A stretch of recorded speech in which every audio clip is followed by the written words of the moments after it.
There are moments in life when everything outside is noisy, but the real chaos is happening inside. Your thoughts won't stop. Your heart feels heavy without a clear reason. You meditate, you pray, you try to stay positive, yet something still feels missing. Paramahansa Yogananda said that in such moments, the soul is not asking for more information. It is asking for vibration. And that vibration has a sound. A sound older than religion, older than language, older than even thought itself. That sound is Om. Om is not just a mantra. It is not merely a word you repeat during meditation.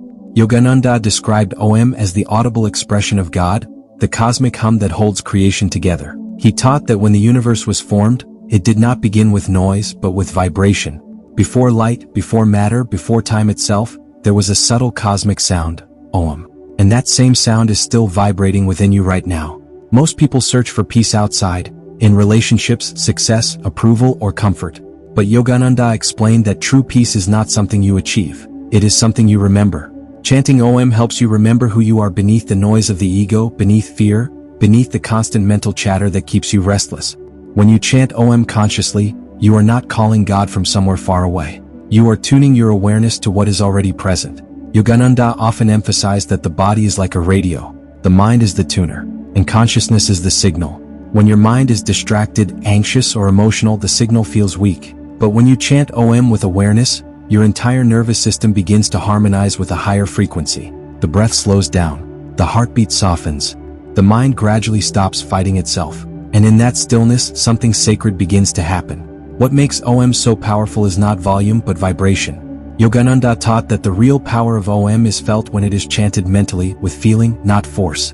When you chant Om slowly, allowing the sound to stretch and dissolve into silence, the body starts responding in ways science is only beginning to understand. Muscles relax. Brainwaves shift. Emotional tension stored deep in the subconscious begins to loosen. But beyond the physical effects, Om works on the soul level. Yogananda explained that every human being is carrying karmic impressions, emotional memories, fears, habits, not only from this life but from many lifetimes. These impressions sit quietly beneath the surface, shaping our reactions and decisions. Om acts like a spiritual cleanser. Its vibration gently rises through the spine and begins dissolving those impressions, not by force but by awareness.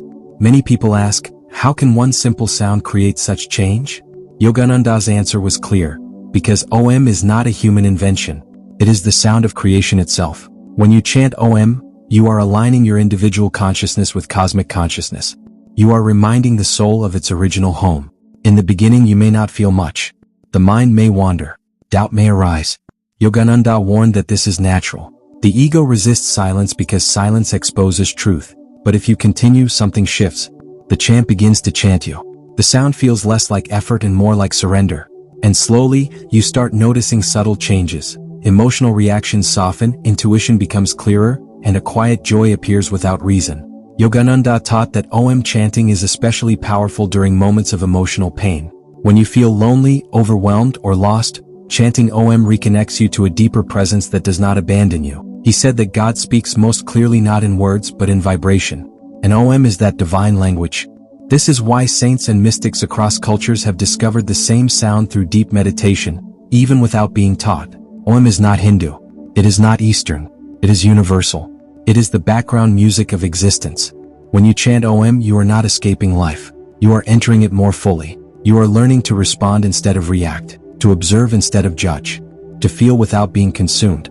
Yogananda believed that regular Om chanting gradually rewires the mind from fear to faith, from restlessness to inner security. And the most beautiful part is this.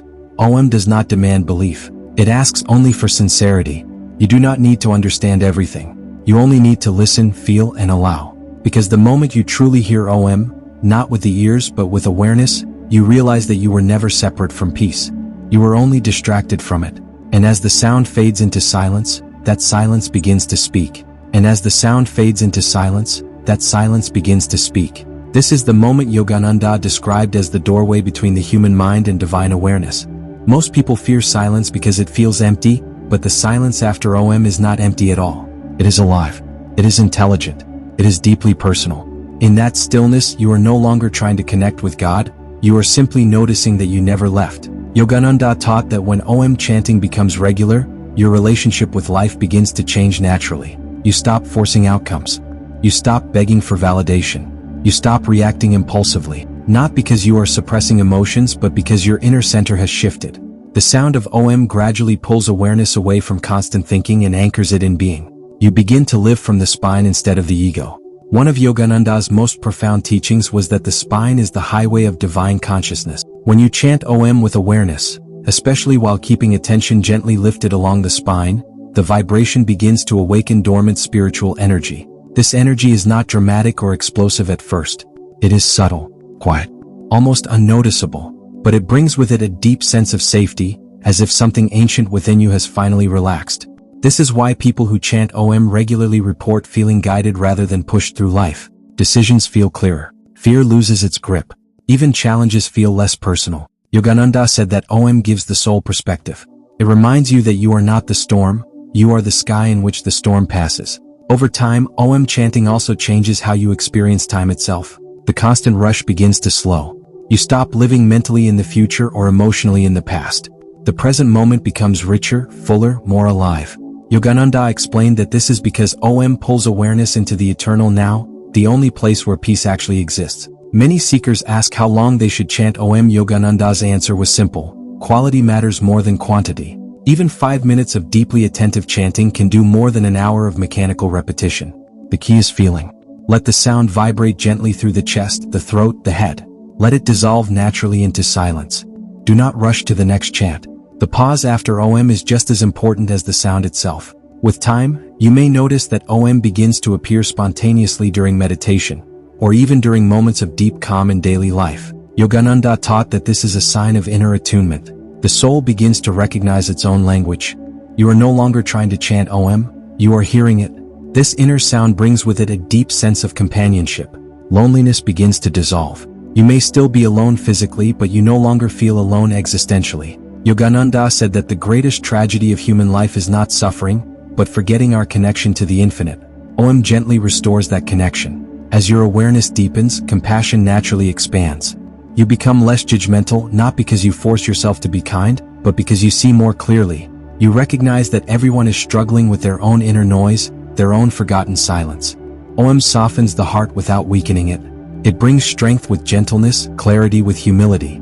Eventually, Om chanting stops being something you do and becomes something you live. Your words become calmer, your reactions slower, your presence more grounded. People may not know why they feel peaceful around you, but they will. Yogananda taught that one who is attuned to Om becomes a silent blessing to others, simply by being. And yet, even with all these changes, Yogananda warns seekers not to chase experiences. The goal of Om is not visions, sensations, or spiritual pride. The goal is remembrance. To remember your true nature beyond fear, beyond identity, beyond limitation. Om is not a destination. It is a guide. In moments of doubt, return to the sound. In moments of pain, return to the sound. In moments of joy, return to the sound. Om does not judge your state. It meets you where you are. It accepts you fully, then gently lifts you higher. Yogananda said that liberation does not come from escaping the world, but from seeing the divine vibration within it.